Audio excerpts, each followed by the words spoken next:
રાજકોટના ઉપલેટામાં કલેક્ટર દ્વારા ભારે વાહનો માટે પુલ પર પ્રવેશ પ્રતિબંધ કરવામાં આવતા પોલીસ કચેરી સામે કલેક્ટરના હુકમનો ઉલાળ્યો થયો। રાજકોટ જિલ્લાના ઉપલેટા શહેરમાં ગોંડલ સ્ટેટ વખતના મોશ નદી પર બનાવેલ પુલને જિલ્લા કલેક્ટર દ્વારા ભારે વાહનો માટે પ્રવેશ પ્રતિબંધ કરાયો છે। ત્યારે ઉપલેટા નાગનાથ ચોક ખાતે આવેલ પોલીસ ચોકી સામે જિલ્લા કલેક્ટરના હુકમનો ઉલાળ્યો થઈ રહ્યો છે।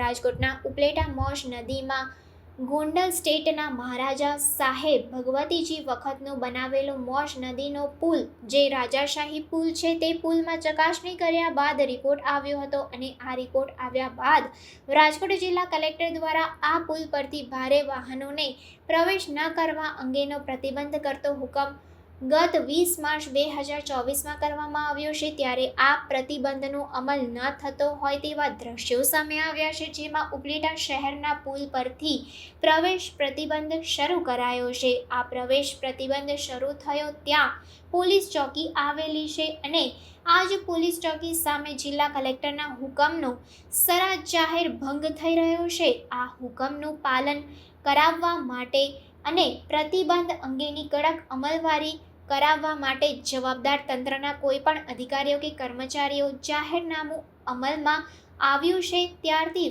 ફરક્યું પણ નથી તેવા ઉપલેટા શહેર કોંગ્રેસ પ્રમુખ દ્વારા ગંભીર આક્ષેપ કરવામાં આવ્યા છે। કૃષ્ણકાંત ચોટાઈ, શહેર કોંગ્રેસ પ્રમુખ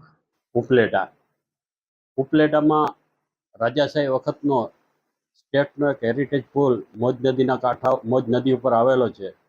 આ પુલને વર્ષો થઈ જતા હવે નબળો પડ્યો છે।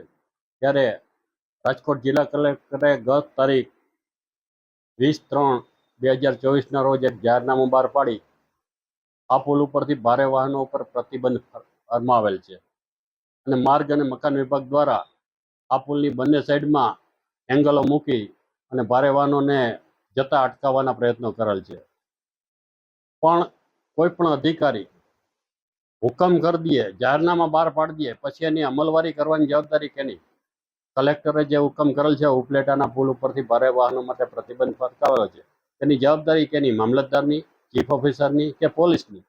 આ ત્રણમાંથી એક પણ તંત્ર સ્થળ ઉપર હાજર રહેતું નથી। છેલ્લા ઘણા સમયથી આ ભારે વાહન ચાલકોએ મોટા એંગલ જે માર્ગ અને મકાન વિભાગે રાખ્યા હતા એ એંગલો પણ તોડી નાખ્યા છે અને ત્યાંથી અવારનવાર નહીં, દરરોજ ભારે વાહનોની આવક જાવક ચાલુ છે। મોટી સમસ્યા અને મોટી દુઃખદ વાત તો એ છે કે ટ્રાવેલ્સની ખાનગી બસો ભારે વાહનોમાં પેસેન્જર વાહન કરી અને જાય છે। આ પુલ ઉપરથી સમોનમોને સારો લાગે છે પણ નીચેથી આખો ખવાઈ ગયેલો છે અને પુલની ઊંચાઈ ઓછામાં ઓછી 70 થી 80 ફૂટ છે। નીચેથી ખવાઈ ગયેલો વાહન એની ઉપરથી એસટી બસ ગઈ કે ટ્રાવેલ્સની બસ ગઈ અને જો ક્યાંય ખાડામાં પડી અને ઉપરથી 60 કે 70 ફૂટ ઉપરથી 30 કે 40 પેસેન્જરો ભરેલો બસ છે એ નીચે પડશે અને જો એમાં કોઈ માણસોનું મોત થાય તેની જવાબદારી કેની?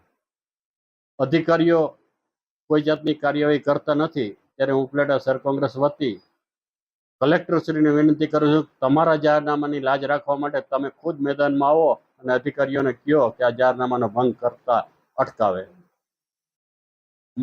ખાસ મહત્વની વાત તો એ છે કે જે જગ્યાએથી આ જાહેરનામું ચાલુ થાય છે, નાગનાથ ચોકથી લઈને નેશનલ હાઈવે સુધી, નાગનાથ ચોકે જે જગ્યાએથી જાહેરનામું ચાલુ થઈને જાહેરનામાનો પહેલો પોઈન્ટ છે એની સામે જ પોલીસ ચોકી છે અને પોલીસ ચોકી સામેથી જ વાહનો પસાર થાય છે, છતાં તંત્ર ઊંઘતું હોય ત્યારે એમ થાય છે કે અધિકારીઓ સવારે ઉઠીને ઓફિસમાં આવે છે ત્યારે પહેલું કામ એમ કરે છે, એ જ અધિકારીઓ કોઈ પણ હોય તો પહેલું કામ એ કરે છે કે પૈસા ક્યાંથી મળશે, આ જ નજરમાં રાખી અને જ્યારે કાર્યવાહી કરે છે એને બદલે અધિકારીઓ ઓફિસમાં આવી અને પહેલાં તો એમને એ વિચારવું જોઈએ કાયદાનો ભંગ કોણ કરે છે ને એની સામે શું પગલાં લેવા જોઈએ।